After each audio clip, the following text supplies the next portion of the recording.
magdamag ng napakalakas. Damag ng binabayo ng ulan tsaka hangin tong lugar namin.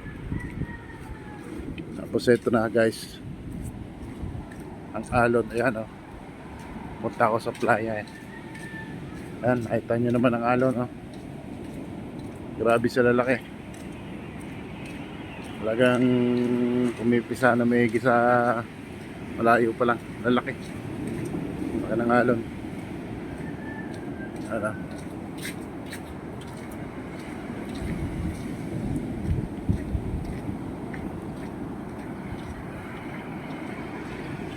Sa langit yan oh. Para makulimlim. Kasi nga halos katatapos lang rin ng ulan. Malaki ng alon. Wala makakabusod dito. Wala makakabusod nito, wala.